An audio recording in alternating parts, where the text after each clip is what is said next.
উনি কিসের বিদ্যুৎ মন্ত্রী? কি অভিজ্ঞতা আছে তার বিদ্যুৎ সম্পর্কে? একের পর এক প্রতিষ্ঠান বন্ধ হয়ে যাচ্ছে গ্যাসের কারণে। কোত্থেকে গ্যাস আনা যায়, কোত্থেকে তেল আনা যায়, এ ব্যাপারে তার কোনো অভিজ্ঞতা আছে?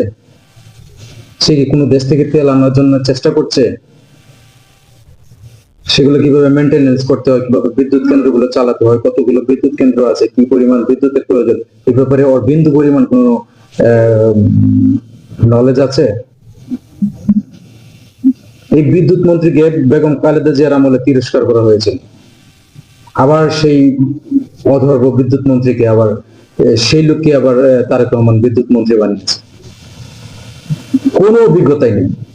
আওয়ামী লীগের আমলে যে নসরুল হামিদ ছিল, সে এর থেকে 10 গুণ বেশি ভালো একজন মন্ত্রী ছিল, যদিও বিতর্কিত, কিন্তু এর মতো অপদার্থ ছিল না সে। তারা দুর্নীতি করেছে, ব্যাপক উন্নয়নও করেছিল। এরা শুধু দুর্নীতি করছে, উন্নয়ন করছে না, হরিলুট হচ্ছে।